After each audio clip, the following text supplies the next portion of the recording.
آئیے اب شروع کرتے ہیں یوسف علیہ السلام کا قصہ۔ قرآن کریم نے اس قصے کو احسن القصص کہا ہے۔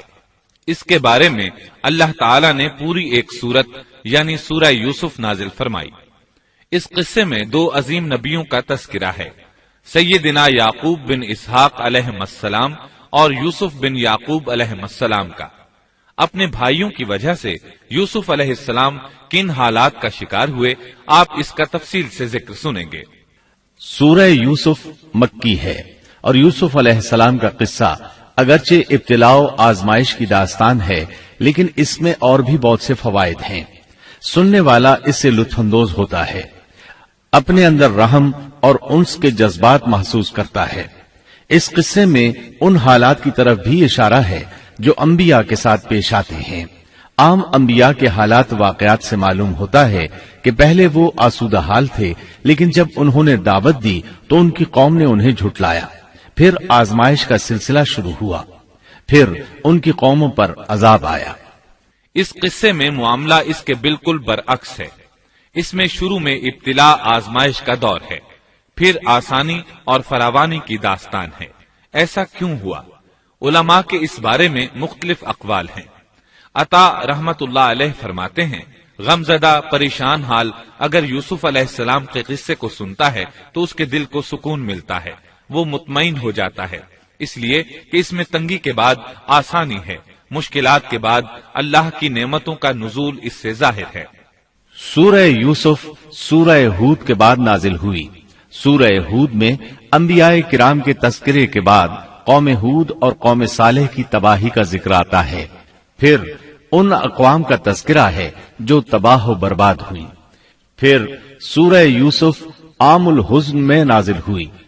یہ وہ سال تھا جس میں نبی صلی اللہ علیہ وسلم کے چچا ابو طالب فوت ہوئے۔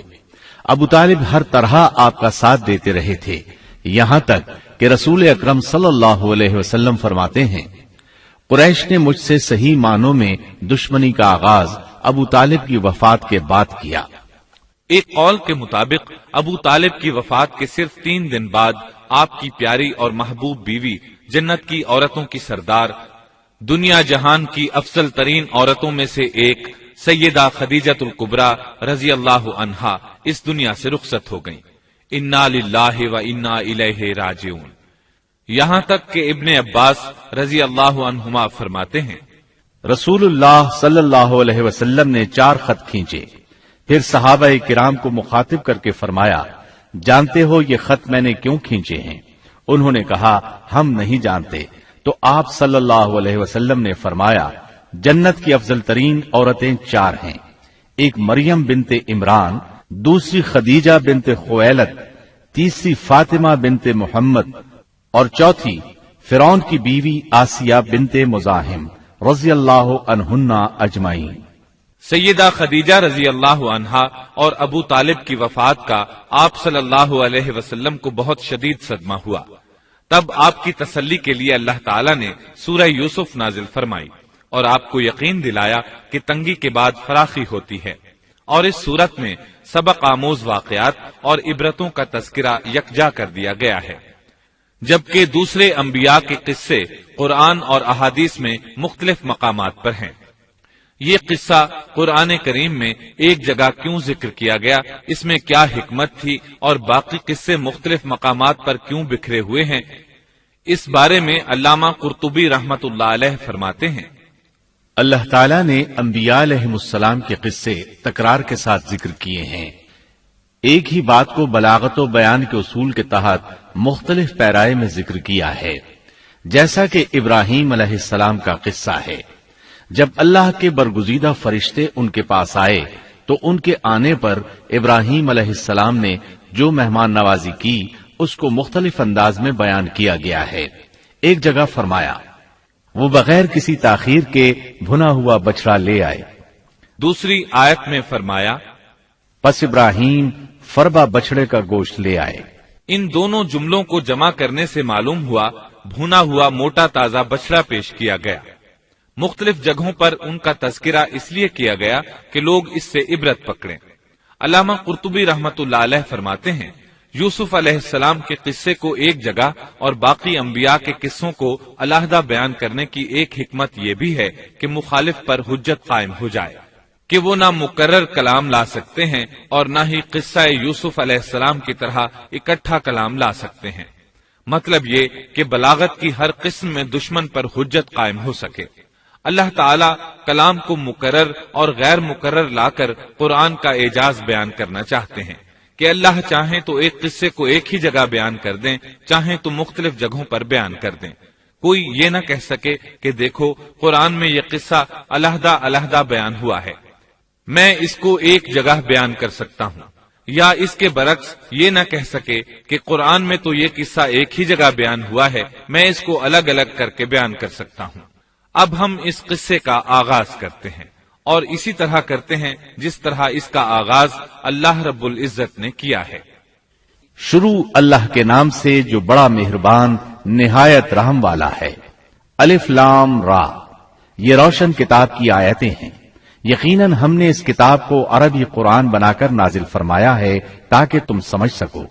ہم آپ کے سامنے بہترین بیان پیش کرتے ہیں اس قرآن سے جو ہم نے آپ کی جانب وحی کے ذریعے نازل کیا ہے، اور یقیناً آپ اس سے پہلے بے خبروں میں سے تھے۔ قصہ در اصل ایک خبر کے بعد دوسری خبر اور اطلاع در اطلاع کو کہتے ہیں، اور قصص کا اصل قصہ ہے یعنی پیچھے چلنا، جیسا کہ اللہ کی کتاب میں ہے۔ موسیٰ کی والدہ نے ان کی بہن سے کہا کہ تو اس کے پیچھے پیچھے جا، اور قصص کی اصل یہی ہے کہ کسی خبر کا پے در پے آنا۔ اس لیے ارشاد باری تعالی ہے، ہم آپ پر بہترین قصے بیان کرتے ہیں۔ اور یقیناً آپ اس سے پہلے بے خبروں میں سے تھے۔ غفلت سے مراد یہاں اللہ کے ذکر سے غفلت نہیں، بلکہ اس کا مطلب یہ ہے کہ نزول قرآن سے پہلے آپ ان قصص سے واقف نہیں تھے۔ اللہ تعالیٰ سورہ یوسف آیت 4 اور 5 میں فرماتے ہیں، جب یوسف نے اپنے باپ سے ذکر کیا کہ ابا جی، میں نے 11 ستاروں اور سورج چاند کو خواب میں دیکھا ہے کہ وہ سب مجھے سجدہ کر رہے ہیں، یعقوب نے کہا، پیارے بچے، اپنے اس خواب کا ذکر اپنے بھائیوں سے نہ کرنا، ایسا نہ ہو کہ وہ تیرے ساتھ کوئی فریب کاری کرے، شیطان تو انسان کا کھلا دشمن ہے۔ رؤیا سے مراد وہ خواب ہے جس کو انسان نیند کی حالت میں دیکھے، اور رؤیت سے مراد وہ حقیقت ہے جس کو انسان حالت بیداری میں اپنی آنکھوں سے دیکھے۔ تو یوسف علیہ السلام نے خواب میں دیکھا کہ 11 ستارے اور سورج اور چاند انہیں سجدہ کر رہے ہیں۔ یعقوب علیہ السلام خواب کی حقیقت کو جان گئے، اگرچہ آپ خوابوں کی تعبیر نہیں بتاتے تھے، لیکن انہیں علم ہو گیا کہ اس میں یوسف علیہ السلام کی تکریم ہے، اور انہیں یہ بھی علم تھا کہ یوسف علیہ السلام کے بھائی ان سے حسد کرتے ہیں۔ اسی لیے انہوں نے یوسف علیہ السلام سے کہا کہ اپنے بھائیوں کو یہ خواب نہ سنانا۔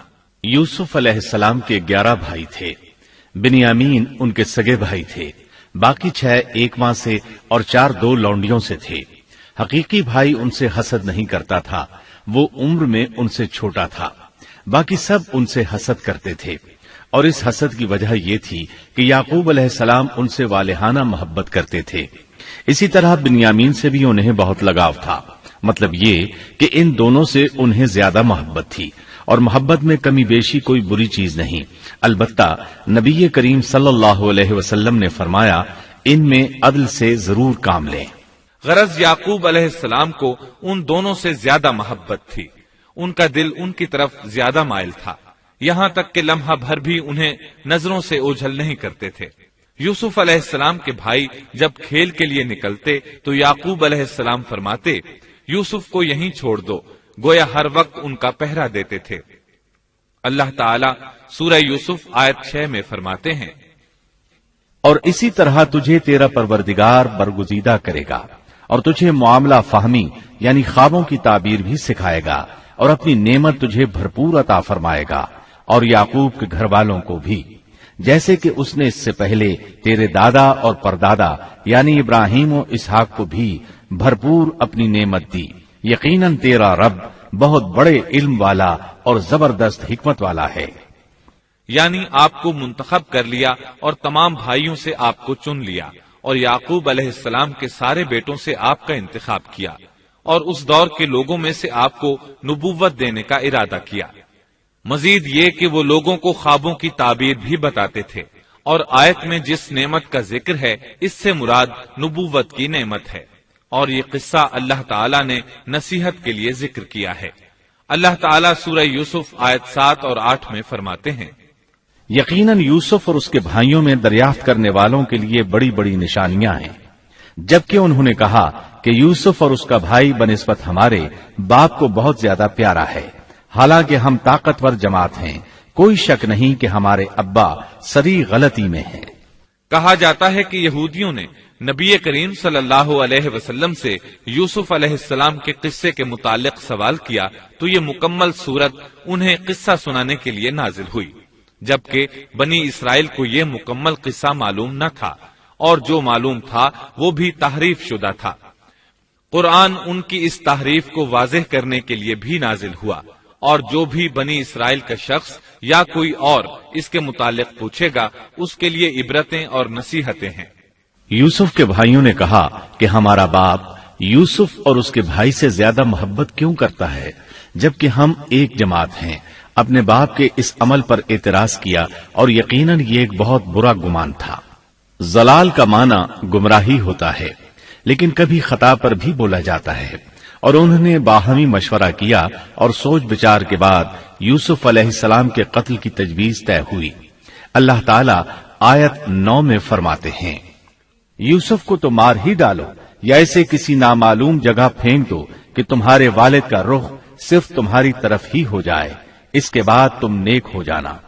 مطلب یہ کہ وہ آپس میں کہنے لگے یوسف کو قتل کر دو۔ اس پر بڑے بھائی یہودا نے مداخلت کی اور کہا قتل بہت سنگین جرم ہے۔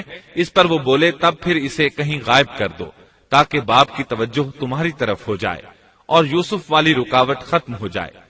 دیکھیے کیسی سوچ ہے، پہلے برائی کریں گے پھر توبہ کریں گے اور نیک بن جائیں گے۔ بھلا کیا ایسا آدمی جو برائی اس نیت سے کرتا ہے بعد میں توبہ کر لے گا، کیا اس کی توبہ قبول ہوگی؟ علماء فرماتے ہیں توبہ کا دروازہ کھلا ہے۔ اللہ تعالیٰ رات کے وقت صدا دیتا ہے کہ دن کو برائی کرنے والے توبہ کر لے، اور دن کو آواز دیتا ہے رات کو برائی کرنے والے توبہ کر لے۔ کوئی توبہ کا دروازہ بند نہیں کر سکتا، یہاں تک کہ انسان جتنی بار بھی گناہ کر کے توبہ کرے اللہ قبول کرتا ہے۔ اس لیے اللہ نے ان کی توبہ قبول کر لی۔ تاہم اس بات سے ڈرنا چاہیے کہ اگر گناہ کرنے کے بعد توبہ کا موقع ہی نہ ملے اور موت آ لے تو کیا ہوگا؟ یہ بات نہایت ہی خوفناک ہے کہ توبہ کا موقع ہی نہ ملے۔ اللہ تعالیٰ آیت نمبر 10 میں فرماتے ہیں، ان میں سے ایک نے کہا یوسف کو قتل تو نہ کرو بلکہ اسے کسی اندھے کنویں کی تہ میں ڈالاؤ کہ اسے کوئی آتا جاتا قافلہ اٹھا لے جائے، اگر تمہیں کرنا ہی ہے تو یوں کرو۔ یہودا نے انہیں قتل سے روکا اور کہا قواسم کے راستے میں اموقی نام کا کنواں ہے، اسے اس میں ڈال دو، کوئی گزرتا ہوا قافلہ اسے اٹھا لے جائے گا، اس سے نجات ہی پانا چاہتے ہو تو یہ کام کرو۔ سب نے اس بات سے اتفاق کیا۔ اب اپنے باپ کے پاس گئے، باپ سے انہوں نے جو کہا آیت 11 اور 12 میں آتا ہے، انہوں نے کہا ابا آخر آپ یوسف کے بارے میں ہم پر اعتبار کیوں نہیں کرتے؟ ہم تو اس کے خیر خواہ ہیں، کل آپ ضرور اسے ہمارے ساتھ بھیج دیجئے کہ خوب کھائے پیے اور کھیلے، اور اس کی حفاظت کے ہم ذمہ دار ہیں۔ یعقوب علیہ السلام نے ان کی بات کے جواب میں جو کچھ کہا آیت نمبر 13 اور 14 میں اس کا ذکر موجود ہے۔ یعقوب نے کہا اسے تمہارا لے جانا مجھے تو سخت صدمہ دے گا، اور مجھے یہ بھی کھٹکا لگا رہے گا کہ تمہاری غفلت میں اسے بھیڑیا کھا جائے۔ انہوں نے جواب دیا کہ ہم جیسی زوراور جماعت کی موجودگی میں بھی اگر اسے بھیڑیا کھا جائے تو ہم بالکل نکمے ہی ہوئے۔ وہاں بھیڑیے کثرت سے تھے، اس لیے یعقوب علیہ السلام ڈرتے تھے۔ بیٹوں کے بار بار اصرار پر یعقوب علیہ السلام یوسف علیہ السلام کو ان کے ساتھ بھیجنے پر رضامند ہو گئے۔ اللہ تعالیٰ آیت 15 میں فرماتے ہیں، پھر جب اسے لے چلے اور سب نے مل کر ٹھان لیا کہ اسے غیر آباد گہرے کنویں کی تہ میں پھینک دیں، ہم نے یوسف کی طرف وحی کی کہ یقیناً وقت آ رہا ہے کہ تو انہیں اس ماجرے کی خبر اس حال میں دے گا کہ وہ جانتے ہی نہ ہوں گے۔ بعض روایات کے مطابق انہوں نے راستے میں یوسف علیہ السلام کو مارا پیٹا، برا بھلا کہا، اور ایسا کرنا ان کے لیے معمولی بات تھی کیونکہ وہ تو قتل کے درپے تھے۔ آخر کار کنویں کے پاس پہنچے اور مشورے کے مطابق انہیں کنویں میں ڈال دیا۔ یوسف علیہ السلام کنویں میں ایک پتھر پر گرے، یعنی پانی میں نہ گرے، آپ اس پتھر پر بیٹھ گئے۔ اللہ تعالیٰ کی طرف سے انہیں تسلی دی گئی کہ آپ پریشان نہ ہوں، بہت جلد آپ کنویں سے نکلیں گے اور انہیں ان کے اس گھناؤنے فعل کے بارے میں بتلائیں گے، اور انہیں اس بات کا گمان بھی نہیں ہوگا کہ ایسا وقت بھی آئے گا۔ یوسف علیہ السلام کو کنویں میں ڈالنے کے بعد انہوں نے گھر جانے کی تیاری کی۔ آیت نمبر 16 میں آتا ہے، اور عشاء کے وقت وہ سب اپنے باپ کے پاس روتے ہوئے پہنچے۔ امام عامش قاضی شرح رحمت اللہ علیہ کی مجلس میں بیٹھے تھے۔ ایک عورت آئی، اس کا ایک آدمی سے جھگڑا تھا، وہ بہت شدت سے رو رہی تھی۔ عامش بولے، آپ دیکھتے نہیں یہ کس بری طرح رو رہی ہے؟ ان کا مطلب یہ تھا کہ یہ سچی ہے۔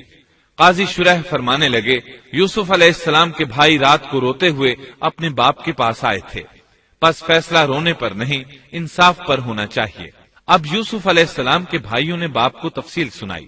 اللہ تعالیٰ اس کا ذکر آیت 17 میں فرماتے ہیں، اور کہنے لگے کہ ابا جی، ہم تو آپس میں دوڑ میں لگ گئے اور یوسف کو ہم نے سامان کے پاس چھوڑا، پس اسے بھیڑیا کھا گیا۔ آپ تو ہماری بات نہیں مانیں گے، گو ہم بالکل سچے ہی ہوں۔ سو انہوں نے یہ بات بتائی، لیکن اس سے جھوٹ صاف ظاہر ہو رہا تھا، جیسا کہ اگلی آیت میں ہے۔ اور یوسف کے کرتے کو جھوٹ موڑ کے خون سے خون آلود بھی کر لائے تھے۔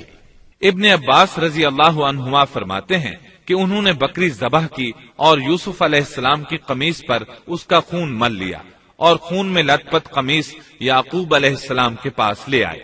جب یعقوب علیہ السلام نے دیکھا تو فرمانے لگے، یہ بھیڑیا بھی کتنا رحم دل تھا، میرے بیٹے کو تو کھا لیا اور قمیص کو کچھ نہیں کہا، تمہاری عقل کہاں ہے؟ اس بات کا ذکر آیت 18 میں ہے۔ باپ نے کہا، یوں نہیں، بلکہ تم نے اپنے ہی دل سے ایک بات بنا لی ہے، بس صبر ہی بہتر ہے، اور تمہاری بنائی ہوئی باتوں پر اللہ ہی سے مدد کی طلب ہے۔ ادھر دوسری طرف کیا ہوا؟ آیت 19 میں اللہ فرماتے ہیں، اور ایک قافلہ آیا اور انہوں نے اپنے ایک پانی لانے والے کو بھیجا، اس نے اپنا ڈول لٹکا دیا اور کہنے لگا، واہ واہ، خوشی کی بات ہے، یہ تو ایک لڑکا ہے۔ انہوں نے اسے مال تجارت قرار دے کر چھپا دیا، اور اللہ اس سے باخبر تھا جو وہ کر رہے تھے۔ تفصیل اس کی یہ ہے کہ ایک قافلہ اس کنویں کے پاس سے گزرا جس میں یوسف علیہ السلام موجود تھے۔ انہوں نے پانی کی تلاش میں ایک خادم کو بھیجا، وہ کنویں تک پہنچا، اس نے کنویں میں ڈول لٹکایا، یوسف علیہ السلام اس ڈول میں بیٹھ گئے۔ خادم نے ڈول نکالا تو اس میں ایک خوبصورت بچے کو دیکھا، مارے خوشی کے وہ پکار اٹھا، یہاں ایک لڑکا ہے۔ اس زمانے میں غلاموں اور لونڈیوں کی تجارت ہوتی تھی، انہیں خوف محسوس ہوا کہ کہیں یہ لڑکا ان سے چھن نہ جائے۔ اس خوف کے پیش نظر انہوں نے یوسف علیہ السلام کو چھپا لیا۔ انہوں نے یہ بھی سوچا کہ شاید یہ بھاگا ہوا غلام ہے، اگر اس کا مالک آ گیا تو وہ اسے لے جائے گا۔ یہ قافلہ مدائن سے مصر جا رہا تھا۔ جب یہ مصر پہنچے تو انہوں نے یوسف علیہ السلام کو معمولی قیمت میں فروخت کر دیا۔ معمولی قیمت میں فروخت کرنے کی جلدی بھی انہوں نے اسی خیال کے تحت کی کہ کہیں اس کا مالک نہ آ جائے۔ ابن عباس رضی اللہ عنہما فرماتے ہیں کہ انہوں نے یوسف علیہ السلام کو صرف 20 درہم میں بیچ دیا، اور یہ نہایت معمولی قیمت تھی۔ آیت نمبر 21 میں ہے، مصر والوں میں سے جس نے اسے خریدا تھا اس نے اپنی بیوی سے کہا کہ اسے بہت عزت و احترام کے ساتھ رکھو، بہت ممکن ہے کہ یہ ہمیں فائدہ پہنچائے یا اسے ہم اپنا بیٹا ہی بنا لیں۔ یہ شخص مصر کا وزیر خزانہ تھا، بے اولاد تھا۔ اس نے سوچا شاید یہ لڑکا بڑا ہو کر اچھا انسان بنے، لہذا کیوں نہ ہم اسے بیٹا بنا لیں۔ اس طرح یوسف علیہ السلام وزیر خزانہ کے گھر پلے بڑھے۔ وزیر خزانہ عزیز مصر کہلاتا تھا۔ عزیز نے آپ کو بیٹوں کی طرح رکھا۔ آپ کچھ بڑے ہوئے تو شاہی محل کی دیکھ بھال آپ کے ذمے لگا دی گئی، شاہی محل کے تمام اختیارات آپ کے سپرد کر دیے گئے۔ اللہ تعالیٰ آیت 21 اور 22 میں فرماتے ہیں، یوں ہم نے مصر کی سرزمین میں یوسف کا قدم جما دیا کہ ہم اسے خواب کی تعبیر کا کچھ علم سکھا دیں۔ اللہ اپنے ارادے پر غالب ہے، لیکن اکثر لوگ بے علم ہوتے ہیں۔ اور جب یوسف پختگی کی عمر کو پہنچ گئے تو ہم نے اسے قوت فیصلہ اور علم دیا. ہم نیک کاروں کو اسی طرح بدلہ دیتے ہیں. یوسف علیہ السلام بہت پاکیزہ اور توحید والے ماحول میں پروان چڑھے. گھر کا سارا انتظام انہی کے ہاتھ میں تھا. آپ بہت بصیرت اور سوجھ بوجھ سے گھر کا نظام چلا رہے تھے. ابھی عزیز مصر کی بیوی نے آپ کو گمراہ کرنے کی کوشش نہیں کی تھی کہ علم اور بصیرت کی صفات آپ میں موجود تھیں. مفسرین لکھتے ہیں جب یوسف علیہ السلام کی عمر 17-18 سال کی ہوئی تو جوانی کے ساتھ ان کے حسن میں مزید اضافہ ہوا. حسن یوسف واقعی بے مثال تھا. نبی اکرم صلی اللہ علیہ وسلم فرماتے ہیں معراج کی رات میری ملاقات یوسف علیہ السلام سے ہوئی. ایسا لگتا تھا کہ دنیا کا نصف حسن یوسف علیہ السلام کو ملا ہے. مفسرین اس کی وضاحت کرتے ہیں کہ حسن کو اللہ تعالیٰ نے 2 حصوں میں تقسیم کیا ہے. آدھا حسن یوسف علیہ السلام کو دیا اور آدھا باقی ساری مخلوق میں تقسیم کر دیا. اللہ اکبر، یہ ہے حسن یوسف. اور جب یوسف کے حسن کی کیفیت یہ ہے تو پھر اس کے خالق کے کیا کہنے. جب عزیز مصر کی بیوی نے ان کا حسن دیکھا تو بے اختیار ہو گئی. اس کے اندر ہیجان پیدا ہوا. اس نے یوسف علیہ السلام سے بدکاری کا ارادہ کر لیا. ان کے ساتھ لطف و عنایت کا سلسلہ شروع کر دیا اور پھسلانے کے جتنے طریقے ہو سکتے تھے وہ اختیار کیے. ناز و نخرے کے ساتھ اس سے پیش آنے لگی. اللہ آیت 23 میں فرماتے ہیں اس عورت نے جس کے گھر میں یوسف تھے یوسف کو بہلانا پھسلانا شروع کیا کہ وہ اپنے نفس کی نگرانی چھوڑ دے اور دروازے بند کر کے کہنے لگی لو آ جاؤ. یوسف نے کہا اللہ کی پناہ، وہ میرا رب ہے، مجھے اس نے بہت اچھی طرح رکھا ہے. بے انصافی کرنے والوں کا بھلا نہیں ہوتا ہے. مطلب یہ کہ آخر نوبت یہاں تک پہنچ گئی کہ ایک دن اس نے سارے دروازے بند کر لیے اور کہنے لگی آئیے یوسف، میں نے یہ زیب و زینت آپ کے لیے کی ہے. یوسف علیہ السلام فرمانے لگے اللہ کی پناہ، یہ ناممکن ہے، میں ایسا نہیں کر سکتا. کیا میں اپنے مالک کی گھر والی سے بدکاری کروں جس نے مجھے اپنے بیٹوں کی طرح ناز و نعمت میں رکھا؟ یہ بہت بڑا ظلم ہے اور ظالم لوگ فلاح نہیں پا سکتے. آپ نے فوراً انکار کر دیا، اس لیے کہ آپ صاحب علم تھے، صاحب حلم تھے، بادشاہ کے مقام اور مرتبے کو جاننے کے ساتھ برائی کے نقصانات سے بھی باخبر تھے. خود صاحب فضل تھے اور اہل فضل کے مقام و مرتبے سے بھی واقف تھے. قرآن کریم کی آیات آپ کی طہارت اور پاکیزگی بیان کر رہی ہیں. آیت 24 میں ہے اس عورت نے یوسف کا قصد کیا اور یوسف اس کا قصد کرتے اگر وہ اپنے پروردگار کی دلیل نہ دیکھتے. یوسف علیہ السلام نے اس کا ارادہ نہیں کیا، یہاں تک کہ اللہ تعالیٰ کی مہربانی سے ان کے دل میں اس گناہ کا خیال تک نہیں آیا. اللہ تعالیٰ نے آخر آپ کو علم بھی دیا تھا اور حلم بھی. آپ بادشاہ کے مرتبے سے واقف تھے، نیک تھے، جانتے تھے زانی کبھی فلاح نہیں پا سکتا، بلکہ آپ نے تو فوراً کہہ دیا اللہ کی پناہ، میں ایسا ہرگز نہیں کر سکتا. اتنی بڑی آزمائش میں ان کے دل میں خیال آنا ممکن تھا. جیسا کہ سخت گرمی اور پیاس کی حالت میں کسی کو ٹھنڈے پانی کا گلاس ملے تو دل میں پانی پی لینے کا خیال ضرور آتا ہے، لیکن پھر یاد آتا ہے کہ وہ روزے سے ہے. لیکن یوسف علیہ السلام کے دل میں تو اتنا سا خیال بھی نہیں آیا. اس کی وجہ یہ تھی کہ آپ نے اپنے رب کی دلیل دیکھی تھی. وہ دلیل کیا تھی اس بارے میں مفسرین کے مختلف اقوال ہیں. بعض کہتے ہیں آپ نے جبرائیل علیہ السلام کو دیکھا، بعض کہتے ہیں آپ نے یعقوب علیہ السلام کو دیکھا، وہ انہیں انگلی کے اشارے سے منع کر رہے تھے. بعض نے لکھا ہے کہ آپ نے دروازے پر یہ لکھا دیکھا تھا بے شک زنا بڑی بے حیائی اور بہت ہی بری راہ ہے. بہرحال یہ مفسرین اور مورخین کے اقوال ہیں. اس بارے میں کوئی صحیح حدیث نہیں ملتی. اتنا ہے کہ آپ نے کوئی ایسی چیز دیکھی ضرور تھی جس کی بنا پر آپ کو خیال تک نہ آیا، اور برہان اللہ ہی کی طرف سے تھی. اس نے انہیں سوچنے بھی نہ دیا.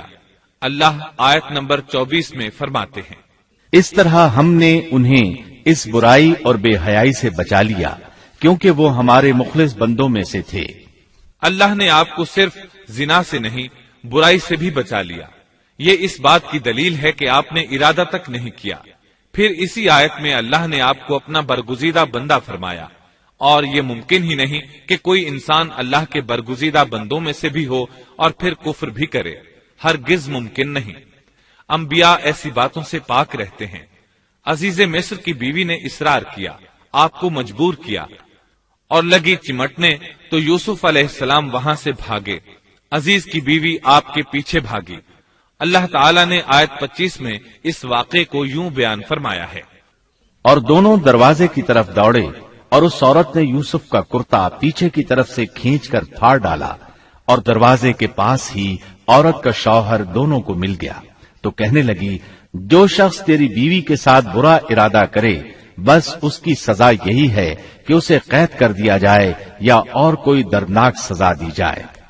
سیدنا یوسف علیہ السلام خود کو بچانے کے لیے دروازے کی طرف دوڑ پڑے تھے، یہ پیچھے دوڑی، دروازہ بند تھا۔ ابھی آپ دروازہ کھولنے کی کوشش کر رہے تھے کہ اس نے پیچھے سے آپ کی قمیص پکڑ لی، جھٹکا جو لگا تو قمیص پیچھے سے پھٹ گئی۔ اسی دوران دروازہ کھل گیا اور عزیز مصر اندر داخل ہوا۔ اس نے یہ منظر اپنی آنکھوں سے دیکھا کہ اس کی بیوی زیب و زینت کے ساتھ بن سنور کر یوسف علیہ السلام کے بالکل پیچھے کھڑی ہے۔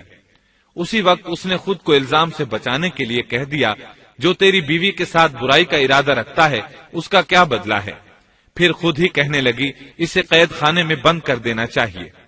ایسا اس نے اس لیے کہا کہیں وہ یوسف علیہ السلام کو قتل نہ کر دے۔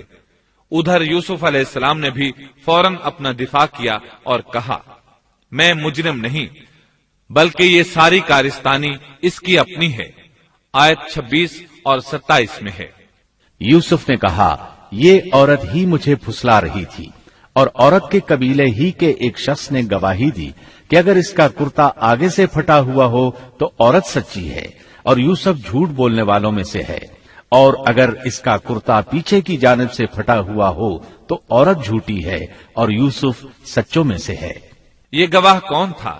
اس بارے میں دو قسم کی روایات ہیں۔ پہلی روایت یہ ہے کہ وہ دودھ پیتا بچہ تھا، اس نے کہا کہ اس عورت نے بہکایا ہے اور یہ اللہ کا معجزہ تھا۔ دوسری روایت یہ ہے کہ عزیز مصر کے ساتھ اس کا چچا زاد تھا، اس نے کہا، قمیص دیکھو کہاں سے پھٹی ہے، پیچھے سے پھٹی ہے تو یوسف سچے، اور آگے سے پھٹی ہے تو پھر وہ سچی ہے، یوسف جھوٹے ہیں۔ آیت نمبر 28 میں آتا ہے، سو جب خاوند نے دیکھا کہ یوسف کا کرتا پیٹھ کی جانب سے پھٹا ہوا ہے تو صاف کہہ دیا کہ یہ تو عورتوں کی چال بازی ہے، بے شک تمہاری چال بازی بہت بڑی ہے۔ سید قطب کہتے ہیں، عزیز مصر ان لوگوں میں سے تھا جن کے نزدیک شرف کی کوئی قیمت نہیں تھی۔ اگر اس میں غیرت ہوتی تو اس کا خون کھولتا، وہ عورت پر برہم ہوتا، لیکن اس نے غصے کے بغیر کہا۔ آیت 29 میں ہے، یوسف اب اس بات کو جانے دو، اور اے عورت تو اپنے گناہ سے توبہ کر، بے شک تو گناہ گاروں میں سے ہے۔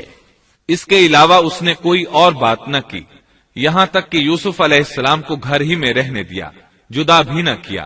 لیکن پھر یہ خبر شہر میں آگ کی طرح پھیل گئی، عورتیں طرح طرح کی باتیں کرنے لگیں، لوگ عزیز مصر کی بیوی کو تانے دینے لگے۔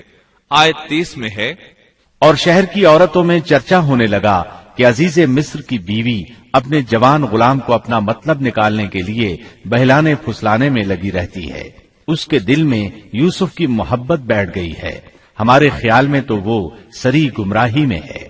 یہ چرچا ہونے لگا کہ عزیز مصر کی بیوی ایک غلام کے ساتھ برائی پر تل گئی، اگر کسی آزاد کے ساتھ ایسا کرتی تو معاملہ اور تھا، غلام سے محبت کر بیٹھی، یہ تو اس نے بے وقوفی کی انتہا کر دی، اس طرح اسے خوب برا بھلا کہا گیا۔ یہ خبر عزیز مصر کی بیوی تک بھی پہنچ گئی۔ آیت 31 میں ہے، اس نے جب ان عورتوں کی پرفریب مکارانہ باتیں سنی تو انہیں بلوا بھیجا اور ان کے لیے ایک مجلس مرتب کی، اور ان میں سے ہر ایک کو چھری دی اور کہا، اے یوسف ان کے سامنے چلے آؤ۔ ان عورتوں نے جب اسے دیکھا تو بہت بڑا جانا اور اپنے ہاتھ کاٹ لیے، اور زبان سے نکل گیا کہ اللہ کی پناہ، یہ انسان تو ہرگز نہیں، یہ تو یقیناً کوئی بہت ہی بزرگ فرشتہ ہے۔ وضاحت اس کی یہ ہے کہ اس عورت نے اپنے گھر میں ایک دعوت کا انتظام کیا، تمام عورتوں کو اس دعوت میں بلایا، دعوت کا انتظام اس طرح کیا کہ سب کے لیے ایک تکیہ لگایا، پھل سامنے رکھے اور ہر ایک کو ایک ایک چھری تھما دی۔ ساتھ ہی یوسف علیہ السلام سے کہا کہ مجلس میں آ جائیں۔ جب یوسف علیہ السلام آئے تو وہ انہیں دیکھ کر مبہوت رہ گئیں۔ ان کے حسن سے اس قدر متاثر ہوئیں کہ اپنا ہوش نہ رہا اور پھلوں کے بجائے اپنے ہاتھ کاٹ ڈالے، لیکن اس کا انہیں احساس تک نہ ہوا۔ سبحان اللہ، کیا حسن تھا جس کی وجہ سے انہوں نے اپنے ہاتھ کاٹ لیے اور خبر تک نہ ہوئی۔ کہنے لگیں یہ تو کوئی فرشتہ معلوم ہوتا ہے، انسان اتنا خوبصورت کیسے ہو سکتا ہے۔ آیت 32 میں ہے، اس وقت عزیز مصر کی بیوی نے کہا، یہ ہے وہ جس کے بارے میں تم مجھے تانا دے رہی تھی۔ میں نے ہر چند اس سے اپنا مطلب حاصل کرنا چاہا، لیکن یہ بال بال بچا رہا، اور جو کچھ میں اس سے کہہ رہی ہوں اگر یہ نہ کرے گا تو یقیناً یہ قید کر دیا جائے گا، اور بے شک یہ بہت ہی بے عزت ہوگا۔ یہ آیت اس بات کی واضح دلیل ہے کہ یوسف علیہ السلام نے برائی کا ارادہ نہیں کیا تھا۔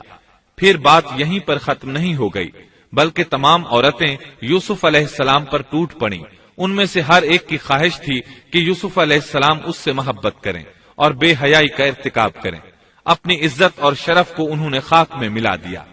یوسف علیہ السلام کے حسن پر فریفتہ ہو گئیں۔ اس کیفیت کو دیکھ کر یوسف علیہ السلام نے اپنے رب سے دعا کی۔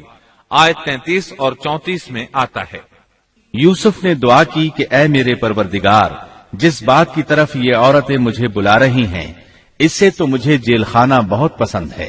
اگر تو نے ان کا مکر و فریب مجھ سے دور نہ کیا تو میں تو ان کی طرف مائل ہو جاؤں گا اور بالکل نادانوں میں جا ملوں گا۔ اس سے ظاہر ہوا سب عورتیں یوسف علیہ السلام کو اپنی طرف متوجہ کر رہی تھیں۔ انہوں نے ہر طریقہ اختیار کیا، لیکن یوسف علیہ السلام نے کسی ایک کی طرف توجہ نہ دی۔ اللہ نے انہیں بچا لیا اور عورتوں کی چال کو ناکام بنا دیا۔ اس واقعے کی خبر بھی لوگوں میں پھیل گئی۔ عزیز مصر کی بیوی کو پتا چل گیا کہ یہ خبریں پورے شہر میں پھیل گئی ہیں اور لوگ اسے ہی قصوروار ٹھہرا رہے ہیں۔ تب وہ اپنے خاوند کے پاس گئی، اس سے کہا، اب کیا کیا جائے؟ سب لوگ مجھے ہی الزام دے رہے ہیں، معاملہ بہت پھیل گیا ہے، اس بات کو دبانے کے لیے کچھ کرنا چاہیے۔ عزیز مصر نے کہا، پھر کیا کیا جائے؟ آخر آپس میں مشورہ ہوا، دونوں اس پر متفق ہو گئے۔ ابن عباس رضی اللہ عنہما فرماتے ہیں، انہوں نے یوسف علیہ السلام کو ایک گدھے پر سوار کیا اور ایک ڈھول والا ساتھ کر دیا اور یہ منادی کرائی کہ اس عبرانی غلام نے اپنی مالکہ کے ساتھ برائی کی کوشش کی ہے، لہٰذا اسے اس جرم کی پاداش میں جیل میں ڈالا جاتا ہے۔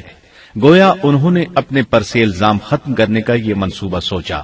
اس بارے میں اللہ آیت 35 میں فرماتے ہیں، پھر ان تمام نشانوں کے دیکھ لینے کے بعد بھی انہیں یہی مصلحت معلوم ہوئی کہ یوسف کو کچھ مدت کے لیے قید خانے میں رکھیں۔ انہوں نے یہ اس لیے کہا تاکہ یوسف علیہ السلام پر تہمت لگائی جا سکے۔ اس طرح یوسف علیہ السلام قید خانے میں آ گئے۔ ان کے ساتھ 2 نوجوان اور قید خانے میں بھیجے گئے تھے۔ کچھ دن ساتھ رہنے کے بعد وہ جان گئے کہ یوسف علیہ السلام نیک سیرت انسان ہیں، عبادت گزار نوجوان ہیں۔ ایک رات دونوں نوجوانوں نے خواب دیکھے۔ صبح ہوئی تو دونوں یوسف علیہ السلام کے پاس گئے اور اپنا اپنا خواب سنایا۔ قرآن کریم آیت 36 میں اس کو یوں بیان کرتا ہے، اس کے ساتھ ہی 2 اور جوان بھی جیل خانے میں داخل ہوئے۔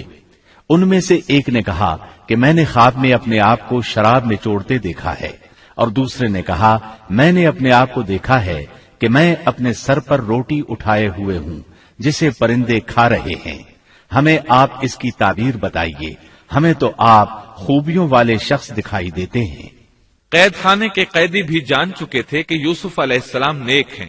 آپ نے سوچا یہ دین کی دعوت دینے کا بہترین موقع ہے۔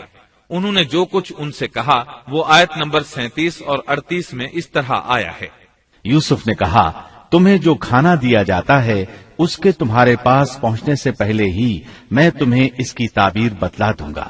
یہ سب اس علم کی بدولت ہے جو مجھے میرے رب نے سکھایا ہے۔ میں نے ان لوگوں کا مذہب چھوڑ دیا ہے جو اللہ پر ایمان نہیں رکھتے اور آخرت کے بھی منکر ہیں۔ میں اپنے باپ دادوں کے دین کا پابند ہوں، یعنی ابراہیم، اسحاق اور یعقوب کے دین کا۔ ہمیں ہرگز یہ سزاوار نہیں کہ ہم اللہ کے ساتھ کسی کو بھی شریک کریں. ہم پر اور تمام اور لوگوں پر اللہ کا یہ خاص فضل ہے، لیکن اکثر لوگ ناشکری کرتے ہیں. آپ نے سب سے پہلے اپنا تعارف کرایا، ابراہیم اور یعقوب علیہ السلام کے بارے میں بتایا، اور اس زمانے کے لوگ ابراہیم علیہ السلام کو مانتے تھے.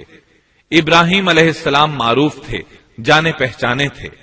نبی کریم صلی اللہ علیہ وسلم سے پوچھا گیا کہ کریم یعنی عزت دار کون ہے؟ آپ نے فرمایا عزت دار کے بیٹے، عزت دار کے پوتے اور عزت دار کے پڑ پوتے، یعنی یوسف بن یعقوب بن اسحاق بن ابراہیم علیہ السلام. مطلب یہ کہ 4 پشتوں تک نبوت کی فضیلت یوسف علیہ السلام کے سوا کسی کے حصے میں نہیں آئی. یہ عزت اور بزرگی کی انتہا ہے. آپ نے اپنے دین کا تعارف کرانے کے بعد ان سے جو کچھ کہا وہ آیت 39 اور 40 میں آتا ہے. اے میرے قید کے ساتھیوں، کیا بھلا کئی جدا جدا پروردگار بہتر ہیں یا ایک اللہ زبردست طاقتور؟ اس کے سوا تم جن کی پوجا پاٹ کر رہے ہو وہ سب نام ہی نام ہیں جو تم نے اور تمہارے باپ دادوں نے خود ہی گھڑ لیے ہیں. اللہ نے ان کی کوئی دلیل نازل نہیں فرمائی. فرما روائی صرف اللہ ہی کی ہے. اس کا فرمان ہے کہ تم سب سوائے اس کے کسی اور کی عبادت نہ کرو. یہی دین درست ہے، لیکن اکثر لوگ نہیں جانتے. پھر یوسف علیہ السلام نے انہیں خواب کی تعبیر بتائی. اس کا ذکر سورہ یوسف آیت 41 میں ہے. اے میرے قید خانے کے رفیقو، تم دونوں میں سے ایک تو اپنے بادشاہ کو شراب پلانے پر مقرر ہو جائے گا، لیکن دوسرا سولی دیا جائے گا اور پرندے اس کا سر نوچ نوچ کھائیں گے. تم دونوں جس کے بارے میں تحقیق کر رہے تھے اس کام کا فیصلہ کر دیا گیا. تعبیر سن کر وہ قیدی کہنے لگے ہم نے اس طرح خواب نہیں دیکھا. جس کے قتل کی تعبیر بتائی گئی تھی وہ تو خاص طور پر کہنے لگا میں نے یہ خواب نہیں دیکھا. اس پر یوسف علیہ السلام نے فرمایا یہ اللہ کا فیصلہ ہے، تبدیل نہیں ہو سکتا. پھر آپ نے دوسرے قیدی سے فرمایا اور جس کی نسبت یوسف کا گمان تھا کہ ان دونوں میں سے یہ چھوٹ جائے گا، اس سے کہا کہ اپنے بادشاہ سے میرا ذکر بھی کر دینا. پھر اسے شیطان نے اپنے بادشاہ سے ذکر کرنا بھلا دیا اور یوسف نے کئی سال قید خانے ہی میں کاٹے. پھر اسی طرح ہوا. ایک کو پھانسی پر چڑھا دیا گیا، دوسرا بادشاہ کو شراب پلانے پر مقرر ہوا، لیکن وہ یوسف علیہ السلام کا ذکر کرنا بھول گیا. اللہ تعالیٰ آیت 42 میں فرماتے ہیں شیطان نے اسے بھلا دیا. اس آیت کی تفسیر بعض مفسرین نے یہ کی ہے کہ شیطان نے یوسف علیہ السلام کو اپنے رب یعنی اللہ تعالیٰ کی یاد سے غافل کر دیا، اور انہوں نے ایک بندے سے چاہا کہ وہ اپنے رب یعنی شاہ مصر سے ان کا تذکرہ کر کے ان کی رہائی کی کوشش کرے. اس لیے اللہ تعالیٰ نے ان کو یہ سزا دی کہ وہ کئی سال تک جیل میں پڑے رہے. یہ تفسیر بالکل غلط ہے. درست یہ ہے کہ فَأَنْسَاهُ کی ضمیر اس شخص کی طرف لوٹتی ہے جس کے متعلق یوسف علیہ السلام کا گمان تھا کہ وہ رہائی پانے والا ہے. اور اس آیت کے معنی یہ ہیں کہ شیطان نے اس شخص کو اپنے آقا سے یوسف علیہ السلام کا ذکر کرنا بھلا دیا، جیسا کہ علامہ ابن کثیر اور دیگر مفسرین نے اسی طرح کہا ہے. انس رضی اللہ عنہ سے مروی یہ روایت کہ اللہ تعالیٰ نے یوسف علیہ السلام کی طرف وحی کی کہ اے یوسف تجھے تیرے بھائیوں سے کس نے نجات دی؟ فرمایا اے اللہ آپ نے. اللہ نے پھر پوچھا یوسف تجھے کنویں سے کس نے نکالا؟ انہوں نے جواب دیا اللہ آپ نے. اللہ تعالیٰ نے پھر پوچھا یوسف تجھے عورتوں سے کس نے بچایا؟ کہا اللہ آپ نے. اب اللہ نے فرمایا پھر اب اللہ کے سوا کسی اور سے نجات کیوں طلب کرتے ہو؟ یہ روایت عقل اور نقل دونوں کے خلاف ہے، کیونکہ تکالیف و مصائب سے خلاصی کے لیے دنیاوی اسباب اختیار کرنا جائز ہے، جیسا کہ سورۃ المائدہ میں اللہ تعالیٰ فرماتے ہیں کہ نیکی اور تقوی کے کاموں میں ایک دوسرے کا تعاون کرو. اور یوسف علیہ السلام کا رہائی پانے والے شخص سے اپنی رہائی کے متعلق بادشاہ سے بات کرنے کو کہنا اس آیت کے عین مطابق ہے، اور ایسا کرنا توکل علی اللہ کے خلاف نہیں. لہذا مذکورہ بیان کردہ روایت جس طرح سند کے اعتبار سے کمزور ہے، اسی طرح مفہوم کے اعتبار سے بھی قرآن کے خلاف ہے. یوسف علیہ السلام قید خانے میں پڑے ہیں، کسی کو ان کی خبر تک نہیں. یہ ان کی ایک اور آزمائش تھی، کسی کو خبر ہو تو نکالے. آخر کچھ مدت بعد بادشاہ نے خواب دیکھا۔ بادشاہ نے کہا، میں نے خواب میں دیکھا ہے کہ 7 موٹی تازی فربا گائیں ہیں جن کو 7 دبلی پتلی لاغر گائیں کھا رہی ہیں، اور 7 بالیاں ہیں ہری ہری اور دوسری 7 بالکل خشک۔ اس خواب نے بادشاہ کو پریشان کر دیا۔ اس نے کہا، اے درباریو، میرے اس خواب کی تعبیر بتلاؤ اگر تم خواب کی تعبیر دے سکتے ہو۔ انہوں نے جواب دیا، یہ تو اڑتے اڑاتے پریشان خواب ہیں، اور ایسے شوریدہ پریشان خوابوں کی تعبیر جاننے والے ہم نہیں۔ جب وہ خواب کی تعبیر نہ بتا سکے تب اس ساقی کو یوسف علیہ السلام یاد آئے۔ وہ چونک اٹھا۔ ان 2 قیدیوں میں سے جو رہا ہوا تھا اسے مدت کے بعد یاد آ گیا اور کہنے لگا، میں تمہیں اس کی تعبیر بتلا دوں گا، مجھے جانے کی اجازت دیجیے۔ قید خانہ شہر سے باہر تھا۔ انہوں نے اسے ادھر روانہ کر دیا۔ وہ جیل پہنچا، یوسف علیہ السلام سے ملا اور بولا، اے یوسف، اے بہت بڑے سچے، آپ ہمیں اس خواب کی تعبیر بتلائیے کہ 7 موٹی تازی گائیں ہیں جنہیں 7 دبلی پتلی گائیں کھا رہی ہیں، اور 7 بالکل سبز خوشے ہیں، اور 7 ہی دوسرے بالکل خشک ہیں، تاکہ میں واپس جا کر ان لوگوں سے کہوں تاکہ وہ سب جان لیں۔ تب یوسف علیہ السلام نے خواب کی تعبیر بتائی۔ یوسف نے جواب دیا کہ تم 7 سال تک پے در پے لگاتار حسب عادت غلہ بویا کرنا، اور فصل کاٹ کر اسے بالیوں سمیت ہی رہنے دینا، سوائے اپنے کھانے کی تھوڑی سی مقدار کے۔ اس کے بعد 7 سال نہایت سخت قحط کے آئیں گے، وہ اس غلے کو کھا جائیں گے جو تم نے ان کے لیے ذخیرہ رکھ چھوڑا تھا، سوائے اس تھوڑے سے غلے کے جو تم محفوظ کر کے رکھو گے۔ آپ نے صرف خواب کی تعبیر نہیں بتائی بلکہ علاج بھی بتایا۔ اس کے بعد ایک اور بات بھی بتائی۔ اس کے بعد جو سال آئے گا اس میں لوگوں پر خوب بارش برسائی جائے گی، اور وہ اس میں شیرہ انگور بھی خوب نچوڑیں گے۔ ساقی بہت تیزی سے واپس گیا، بادشاہ کو پوری تفصیل بتائی۔ تب بادشاہ نے کہا، یوسف کو میرے پاس لاؤ۔ بادشاہ کا قاصد واپس آیا اور آپ سے کہا، بادشاہ آپ کو بلا رہا ہے۔ یوسف علیہ السلام نے کہا، میں قید خانے سے نہیں نکلوں گا۔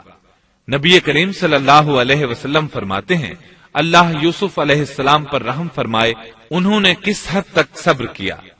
ان کی جگہ میں ہوتا اور مجھے قید خانے سے نکلنے کے لیے کہا جاتا تو میں فوراً باہر نکل جاتا۔ 7 سال تک قید میں رہنے کے بعد اگر کوئی قیدی سے باہر نکلنے کے لیے کہے اور وہ باہر نکلنے سے انکار کر دے تو یہ بات عجیب ہی لگ سکتی تھی، لیکن یوسف علیہ السلام ہر طرح سے بری ہو کر نکلنا چاہتے تھے۔ چنانچہ آپ نے کہا، یوسف نے کہا، اپنے بادشاہ کے پاس واپس جا اور اس سے پوچھ کہ ان عورتوں کا حقیقی واقعہ کیا ہے جنہوں نے اپنے ہاتھ کاٹ لیے تھے۔ ان کے ہیلے کو صحیح طور پر جاننے والا میرا پروردگار ہی ہے۔ قاصد واپس آیا، اس نے بادشاہ کو یوسف کا جواب سنایا۔ اب بادشاہ نے ان عورتوں کو جمع کیا اور کہا، بادشاہ نے پوچھا، اے عورتوں، اس وقت کا صحیح واقعہ کیا ہے جب تم داؤ فریب کر کے یوسف کو اس کی دلی منشا سے بہکانا چاہتی تھی؟ انہوں نے صاف جواب دیا کہ معاذ اللہ، ہم نے یوسف میں کوئی برائی نہیں پائی۔ پھر تو عزیز مصر کی بیوی بھی بول اٹھی کہ اب تو حق سچ واضح ہو گیا ہے، میں نے ہی اسے ورغلایا تھا اس کے جی سے، اور یقیناً وہ سچوں میں سے ہے۔ یوسف نے کہا، یہ اس واسطے کہ عزیز مصر جان لے کہ میں نے اس کی پیٹھ پیچھے اس کی خیانت نہیں کی، اور یہ بھی کہ اللہ دغابازوں کے ہتھ کنڈے چلنے نہیں دیتا۔ میں اپنے نفس کی پاکیزگی بیان نہیں کرتا، بے شک نفس تو برائی پر ابھارنے والا ہی ہے، مگر یہ کہ میرا پروردگار ہی اپنا رحم کرے، یقیناً میرا پالنے والا، بڑی بخشش کرنے والا اور بہت مہربانی فرمانے والا ہے۔ بعض مفسرین کے نزدیک یہ یوسف علیہ السلام کا قول ہے، اور یہ انہوں نے اس وقت کہا جب جیل میں ان کو یہ ساری تفصیل بتلائی گئی، یا بعض کے بقول بادشاہ کے پاس جا کر انہوں نے یہ کہا۔ بعض مفسرین کے نزدیک یہ بھی عزیز مصر کی بیوی ہی کا قول ہے، اور مطلب یہ ہے کہ یوسف کی غیر موجودگی میں بھی اسے غلط طور پر تہمت لگا کر خیانت کا ارتکاب نہیں کرتی، بلکہ امانت کے تقاضوں کو سامنے رکھتے ہوئے اپنی غلطی کا اعتراف کرتی ہوں۔ یا یہ مطلب ہے کہ میں نے یوسف کو پھسلانے کی کوشش ضرور کی، لیکن واقعہ یہ ہے کہ اپنے خاوند کی خیانت نہیں کی اور کسی بڑے گناہ میں واقع نہیں ہوئی۔ حافظ ابن کثیر نے اسی قول کو ترجیح دی ہے اور اسے سیاق و معانی کے اعتبار سے زیادہ مناسب اور موزوں قرار دیا ہے۔ آیت 54 میں اللہ تعالیٰ فرماتے ہیں، بادشاہ نے کہا اسے میرے پاس لاؤ کہ میں اسے اپنے خاص کاموں کے لیے مقرر کر لوں۔ پھر جب اس سے بات چیت کی تو کہنے لگا کہ آپ ہمارے ہاں آج سے ذی عزت اور امانت دار ہیں۔ تب یوسف علیہ السلام بولے، یوسف نے کہا آپ مجھے ملک کے خزانوں پر مقرر کر دیجئے، میں حفاظت کرنے والا اور باخبر ہوں۔ اسی طرح ہم نے یوسف کو ملک کا قبضہ دے دیا کہ وہ جہاں کہیں چاہے رہے سہے، ہم جسے چاہیں اپنی رحمت پہنچا دیتے ہیں، ہم نیکوکاروں کا ثواب ضائع نہیں کرتے، یقیناً ایمانداروں اور پرہیزگاروں کو اخروی اجر بہت ہی بہتر ہے۔ بادشاہ نے یوسف علیہ السلام کو ملک کا مکمل اختیار دے دیا، اور ایک روایت میں ہے اس نے کہا، یوسف میرا اختیار اب صرف کرسی تک محدود ہے۔ اس طرح تمام معاملات یوسف علیہ السلام کے اختیار میں آ گئے اور خیر و برکت کے سال شروع ہو گئے۔ یوسف علیہ السلام نے ان سالوں سے خوب فائدہ اٹھایا، ہر طرف بھلائی ہی بھلائی ہو گئی، غلے کی فراوانی ہو گئی، جس طرح یوسف علیہ السلام چاہتے تھے اسی طرح خرچ کیا جاتا تھا۔ پھر اس طرح 7 سال ختم ہو گئے اور قحط کے سال شروع ہو گئے۔ اس قحط نے نہ صرف مصر کو بلکہ فلسطین وغیرہ کے علاقوں کو بھی اپنی لپیٹ میں لے لیا۔ اب چونکہ مصر بہت زیادہ خوشحال تھا، یوسف علیہ السلام نے 7 سال تک غلے کو بچا بچا کر رکھا تھا، اس لیے لوگ مصر آنا شروع ہو گئے۔ فلسطین میں بھی غلہ ختم ہو گیا۔ یعقوب علیہ السلام اور ان کے بیٹوں تک بھی قحط کے اثرات پہنچ گئے، بلکہ ان کے علاقے میں قحط شدید ہو گیا۔ تلاش کے باوجود غلہ نہیں ملتا تھا، ملتا بھی تھا تو بہت مہنگا۔ فلسطین میں خبر پہنچی کہ مصر کا بادشاہ پرانی قیمت پر غلہ دے رہا ہے۔ یہ خبر اس لیے پہنچی کہ یوسف علیہ السلام پرانی قیمت پر غلہ فروخت کر رہے تھے، چنانچہ فلسطین سے غلہ خریدنے کے لیے قافلے مصر آنے لگے۔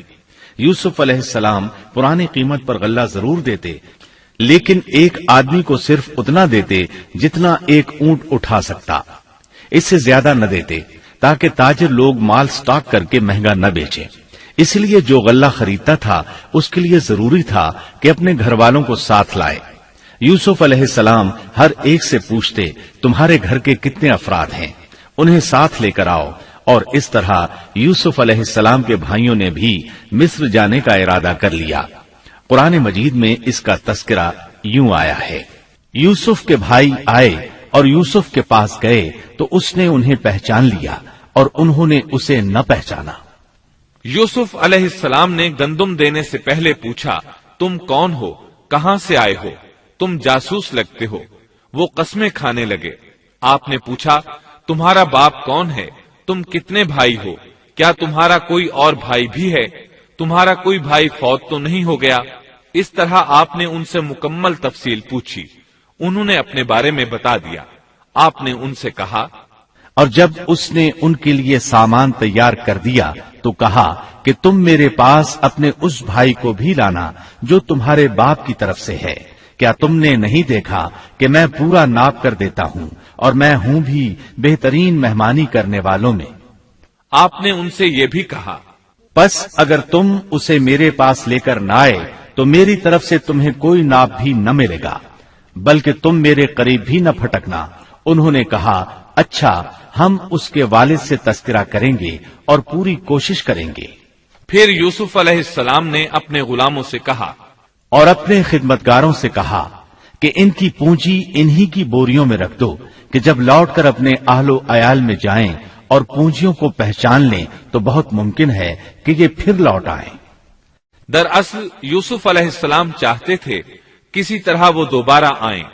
انہیں یہ خدشہ محسوس ہوا کہ ممکن ہے دوبارہ آنے کے لیے ان کے پاس رقم نہ ہو اور یہ غلہ خریدنے نہ آئیں، اس لیے ان کی قیمت ان کے سامان میں رکھ دی تاکہ وہ دوبارہ آئیں۔ جب یہ گھر پہنچے تو سامان کھولنے سے پہلے باپ سے کہا، جب یہ لوگ لوٹ کر اپنے والد کے پاس گئے تو کہنے لگے، ہم سے تو غلے کا پیمانہ روک لیا گیا، اب آپ ہمارے ساتھ ہمارے بھائی کو بھیجیے کہ ہم پیمانہ بھر کر لائیں، ہم اس کی نگہبانی کے ذمہ دار ہیں۔ یعنی انہوں نے کہا کہ آئندہ ہمیں غلہ اسی صورت میں ملے گا جب ہم اپنے چھوٹے بھائی بنیامین کو ساتھ لے جائیں گے۔ اس پر یعقوب علیہ السلام نے فرمایا، یعقوب نے کہا کہ مجھے تو اس کی بابت تمہارا بس ویسا ہی اعتبار ہے جیسا اس سے پہلے اس کے بھائی کے بارے میں تھا، بس اللہ ہی بہترین حافظ ہے اور وہ سب مہربانوں سے بڑا مہربان ہے۔ مطلب یہ کہ یعقوب علیہ السلام نے ان کی بات ماننے سے انکار کر دیا۔ اس کے بعد جب انہوں نے اپنا سامان کھولا تو کیا دیکھا؟ جب انہوں نے اپنا سامان کھولا تو انہوں نے اپنا سرمایہ موجود پایا جو ان کی جانب لوٹا دیا گیا تھا۔ کہنے لگے، اے ہمارے باپ، ہمیں اور کیا چاہیے؟ دیکھیے تو یہ ہمارا سرمایہ بھی ہمیں واپس لوٹا دیا گیا ہے۔ ہم اپنے خاندان کو غلہ لا دیں گے اور اپنے بھائی کی نگرانی رکھیں گے اور ایک اونٹ کا پیمانہ زیادہ لائیں گے، یہ ناپ تو بہت آسان ہے۔ جب یعقوب علیہ السلام نے یہ معاملہ دیکھا اور ان کا اصرار بڑھا تو سوچ میں پڑ گئے کہ معاملہ کچھ اور معلوم ہوتا ہے، پس انہیں اللہ تعالی کی طرف سے الہام ہوا کہ ساتھ بھیج دیجیے۔ یعقوب نے کہا، میں تو اسے ہرگز ہرگز تمہارے ساتھ نہ بھیجوں گا جب تک کہ تم اللہ کو بیچ میں رکھ کر مجھے قول و قرار نہ دو کہ تم اسے میرے پاس پہنچاؤ گے، سوائے اس ایک صورت کے کہ تم سب گرفتار کر لیے جاؤ۔ جب انہوں نے پکا قول و قرار دیا تو انہوں نے کہا، ہم جو کچھ کہتے ہیں اللہ اس پر نگہبان ہے۔ انہوں نے مزید نصیحت کی اور یعقوب نے کہا، اے میرے بچوں، تم سب ایک دروازے سے نہ جانا بلکہ کئی جدا جدا دروازوں میں سے داخل ہونا۔ میں اللہ کی طرف سے آنے والی کسی چیز کو تم سے ٹال نہیں سکتا، حکم صرف اللہ ہی کا چلتا ہے۔ میرا کامل بھروسہ اسی پر ہے اور ہر ایک بھروسہ کرنے والے کو اسی پر بھروسہ کرنا چاہیے۔ مطلب یہ تھا کہ تم 11 نوجوان ہو، تمہیں دیکھ کر کوئی حسد نہ کر بیٹھے، تمہیں نظر نہ لگ جائے، اور نظر کا لگ جانا برحق ہے، اور یہ بسا اوقات انسان کو قبر میں پہنچا دیتی ہے۔ اب یہ روانہ ہوئے۔ جب وہ انہی راستوں سے جن کا حکم ان کے والد نے انہیں دیا تھا گئے، کچھ نہ تھا کہ اللہ نے جو بات مقرر کر دی ہے وہ اس سے انہیں ذرا بھی بچا لے، مگر یعقوب کے دل میں ایک خیال پیدا ہوا جسے اس نے پورا کر لیا۔ بلا شبہ وہ ہمارے سکھلائے ہوئے علم کا عالم تھا، لیکن اکثر لوگ نہیں جانتے۔ مطلب یہ کہ انسان کی کوشش کے باوجود تقدیر اپنا کام دکھا جاتی ہے۔ عطا رحمت اللہ علیہ فرماتے ہیں کہ یعقوب علیہ السلام کے بارے میں یہ جو فرمایا کہ اس کے پاس ہمارا دیا ہوا علم تھا، اس کا مطلب یہ ہے کہ یعقوب علیہ السلام جو بھی بات کرتے تھے اس میں اللہ کا ذکر ہوتا اور غور و فکر کے بعد بات کرتے، پہلے اللہ کا نام لیتے، اور یہی ان کا علم تھا۔ یوسف علیہ السلام کے بھائی گئے اور دربار میں حاضر ہوئے۔ آپ نے معمول کے مطابق ان کی رہائش کا انتظام کیا، ہر دو کو ایک کمرہ دیا۔ اس طرح بنیامین اکیلے بچ گئے۔ یوسف علیہ السلام نے فرمایا، چلو اسے ادھر میرے پاس چھوڑ جاؤ۔ جب وہ چلے گئے تو یوسف علیہ السلام نے انہیں گلے سے لگا لیا۔ یہ سب جب یوسف کے پاس پہنچ گئے تو اس نے اپنے بھائی کو اپنے پاس جگہ دی اور کہا کہ میں تیرا بھائی یوسف ہوں، بس یہ جو کچھ کرتے رہے اس کا کچھ رنج نہ کر۔ مطلب یہ کہ وہ بنیامین کو بھی ستاتے رہے۔ اس کے بعد یوسف علیہ السلام نے کیا کیا، اس کا ذکر سورہ یوسف آیت 70 تا 77 میں سنیے۔ پھر جب انہیں ان کا سامان اسباب ٹھیک ٹھاک کر کے دیا تو اپنے بھائی کے سامان میں پانی پینے کا پیالہ رکھ دیا۔ پھر ایک آواز دینے والے نے پکار کر کہا کہ اے قافلے والو، تم لوگ تو چور ہو۔ انہوں نے ان کی طرف منہ پھیر کر کہا کہ تمہاری کیا چیز کھوئی گئی ہے؟ جواب دیا کہ شاہی پیالہ گم ہے، جو اسے لے آئے اسے ایک اونٹ کے بوجھ کا غلہ ملے گا، اس وعدے کا میں ضامن ہوں۔ انہوں نے کہا، اللہ کی قسم، تم کو خوب علم ہے کہ ہم ملک میں فساد پھیلانے کے لیے نہیں آئے اور نہ ہم چور ہیں۔ انہوں نے کہا، اچھا چور کی کیا سزا ہے اگر تم جھوٹے ہو؟ جواب دیا کہ اس کی سزا یہی ہے کہ جس کے اسباب میں سے پایا جائے وہی اس کا بدلہ ہے۔ ہم تو ایسے ظالموں کو یہی سزا دیا کرتے ہیں۔ بس یوسف نے ان کے سامان کی تلاشی شروع کی، اپنے بھائی کے سامان کی تلاشی سے پہلے۔ پھر اس پیمانے کو اپنے بھائی کے سامان سے نکالا۔ ہم نے یوسف کے لیے اسی طرح یہ تدبیر کی۔ اس بادشاہ کے قانون کی روح سے یہ اپنے بھائی کو نہیں روک سکتا تھا مگر یہ کہ اللہ کو منظور ہو۔ ہم جس کے چاہیں درجے بلند کر دیں، ہر ذی علم پر فوقیت رکھنے والا دوسرا ذی علم موجود ہے۔ انہوں نے کہا کہ اگر اس نے چوری کی تو کوئی تعجب کی بات نہیں، اس کا بھائی بھی پہلے چوری کر چکا ہے۔ یوسف نے اس بات کو اپنے دل میں رکھ لیا اور ان کے سامنے بالکل ظاہر نہ کیا، کہا کہ تم بڑے بدقماش ہو اور جو تم بیان کرتے ہو اسے اللہ ہی خوب جانتا ہے۔ اب وہ بادشاہ یعنی یوسف علیہ السلام کی منت سماجت کرنے لگے۔ انہوں نے کہا کہ اے عزیز مصر، اس کے والد بڑی عمر کے بالکل بوڑھے شخص ہیں، آپ اس کے بدلے ہم میں سے کسی کو لے لیجئے، ہم دیکھتے ہیں کہ آپ بڑے نیک نفس ہیں۔ یوسف نے کہا کہ ہم نے جس کے پاس اپنی چیز پائی ہے اس کے سوا دوسرے کی گرفتاری کرنے سے اللہ کی پناہ چاہتے ہیں، ایسا کرنے سے تو ہم یقیناً ناانصافی کرنے والے ہو جائیں گے۔ جب وہ اس سے مایوس ہو گئے تو تنہائی میں بیٹھ کر مشورہ کرنے لگے۔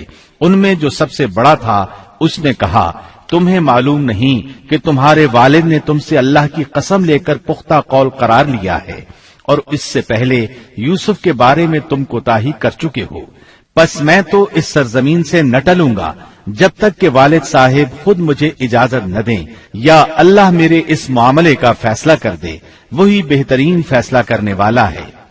تم سب والد صاحب کی خدمت میں واپس جاؤ اور کہو کہ ابا جی، آپ کے صاحبزادے نے چوری کی اور ہم نے وہی گواہی دی تھی جو ہم جانتے تھے، ہم کچھ غیب کی حفاظت کرنے والے نہ تھے۔ آپ اس شہر کے لوگوں سے دریافت فرما لیں جہاں ہم تھے اور اس قافلے سے بھی پوچھ لیں جس کے ساتھ ہم آئے ہیں، اور یقیناً ہم بالکل سچے ہیں۔ یعقوب نے کہا، یہ تو نہیں بلکہ تم نے اپنی طرف سے بات بنا لی، پس اب صبر ہی بہتر ہے، قریب ہے کہ اللہ ان سب کو میرے پاس ہی پہنچا دے، وہی علم و حکمت والا ہے۔ پھر یعقوب علیہ السلام رونے لگے اور کہنے لگے، پھر ان سے منہ پھیر لیا اور کہا، ہائے یوسف۔ ان کی آنکھیں بوجہ رنج و غم کے سفید ہو چکی تھیں اور وہ غم کو دبائے ہوئے تھے۔ بیٹوں نے کہا، واللہ آپ ہمیشہ یوسف کی یاد ہی میں لگے رہیں گے یہاں تک کہ گھل جائیں یا ختم ہی ہو جائے۔ اس پر یعقوب علیہ السلام نے کہا، انہوں نے کہا کہ میں تو اپنی پریشانیوں اور رنج کی فریاد اللہ ہی سے کر رہا ہوں، مجھے اللہ کی طرف سے وہ باتیں معلوم ہیں جو تم نہیں جانتے۔ میرے پیارے بچوں، تم جاؤ اور یوسف کی اور اس کے بھائی کی پوری طرح تلاش کرو اور اللہ کی رحمت سے نا امید نہ ہو، یقیناً رب کی رحمت سے نا امید وہی ہوتے ہیں جو کافر ہوتے ہیں۔ اب ان کے پاس غلہ خریدنے کے لیے سامان تجارت بہت کم تھا، وہ تھوڑا سا سامان لے کر پھر یوسف علیہ السلام کے پاس گئے۔ پھر جب یہ لوگ یوسف کے پاس پہنچے تو کہنے لگے کہ اے عزیز، ہم کو اور ہمارے خاندان کو دکھ پہنچا ہے، ہم حقیر پونجی لائے ہیں، پس آپ ہمیں پورے غلے کا ناپ دیجئے اور ہم پر خیرات کیجئے، اللہ خیرات کرنے والوں کو بدلہ دیتا ہے۔ اب برادران یوسف ان کے سامنے رسوائی کے درجے تک پہنچ گئے، چنانچہ یوسف علیہ السلام نے انہیں زیادہ پریشان کرنا مناسب نہ سمجھا اور اپنا مکمل تعارف کروا دیا۔ یوسف نے کہا، جانتے بھی ہو کہ تم نے یوسف اور اس کے بھائی کے ساتھ اپنی نادانی کی حالت میں کیا کیا؟ انہوں نے کہا، واقعی تو ہی یوسف ہے۔ جواب دیا کہ ہاں میں یوسف ہوں اور یہ میرا بھائی ہے، اللہ نے ہم پر فضل و کرم کیا۔ بات یہ ہے کہ جو بھی پرہیزگاری اور صبر کرے تو اللہ کسی نیکوکار کا اجر ضائع نہیں کرتا۔ انہوں نے کہا، اللہ کی قسم، اللہ نے تجھے ہم پر برتری دی ہے اور یہ بھی بالکل سچ ہے کہ ہم خطا کار تھے۔ جواب دیا، آج تم پر کوئی ملامت نہیں ہے، اللہ تمہیں بخشے، وہ سب مہربانوں سے بڑا مہربان ہے۔ میرا یہ کرتا تم لے جاؤ اور اسے میرے والد کے منہ پر ڈال دو کہ وہ دیکھنے لگیں، اور اپنے خاندان کو میرے پاس لے آؤ۔ وہ قمیص لے کر یعقوب علیہ السلام کی طرف چل دیے۔ جو ہی مصر سے چلے، یعقوب علیہ السلام نے خوشبو محسوس کر لی۔ جب یہ قافلہ جدا ہوا تو ان کے والد نے کہا کہ مجھے تو یوسف کی خوشبو آ رہی ہے، اگر تم مجھے بے وقوف نہ کہو۔ وہ کہنے لگے کہ واللہ آپ اپنے اسی پرانے خط میں مبتلا ہیں۔ جب خوشخبری دینے والے نے پہنچ کر ان کے منہ پر وہ کرتا ڈالا، اسی وقت وہ پھر سے بینا ہو گئے۔ کہا کیا میں تم سے نہ کہا کرتا تھا کہ میں اللہ کی طرف سے وہ باتیں جانتا ہوں جو تم نہیں جانتے؟ انہوں نے کہا ابا جی آپ ہمارے لیے گناہوں کی بخشش طلب کیجئے، بے شک ہم قصوروار ہیں۔ کہا اچھا میں جلد ہی تمہارے لیے اپنے پروردگار سے بخشش مانگوں گا، وہ بہت بڑا بخشنے والا اور نہایت مہربانی کرنے والا ہے۔ پھر سارا خاندان یوسف علیہ السلام کے پاس آیا۔ جب یہ سارا گھرانہ یوسف کے پاس پہنچ گیا تو یوسف نے اپنے ماں باپ کو اپنے پاس جگہ دی اور کہا اللہ کو منظور ہے تو آپ سب امن و امان کے ساتھ مصر میں آؤ، اور اپنے تخت پر اپنے ماں باپ کو اونچا بٹھایا اور سب اس کے سامنے سجدے میں گر گئے۔ تب کہا کہ ابا جی یہ میرے پہلے کے خواب کی تعبیر ہے، میرے رب نے اسے سچا کر دکھایا، اس نے میرے ساتھ بڑا احسان کیا جبکہ مجھے جیل خانے سے نکالا اور آپ لوگوں کو صحرا سے لے آیا۔ اس اختلاف کے بعد جو شیطان نے مجھ میں اور میرے بھائیوں میں ڈال دیا تھا، میرا رب جو چاہے اس کے لیے بہترین تدبیر کرنے والا ہے، اور وہ بہت علم و حکمت والا ہے۔ اے میرے پروردگار تو نے مجھے کچھ حکومت عطا فرمائی اور مجھے خواب کی تعبیر سکھلائی۔ اے آسمانوں اور زمین کے پیدا کرنے والے، تو ہی دنیا و آخرت میں میرا ولی اور کارساز ہے۔ تو مجھے اسلام کی حالت میں فوت کر اور نیکوں میں ملا دے۔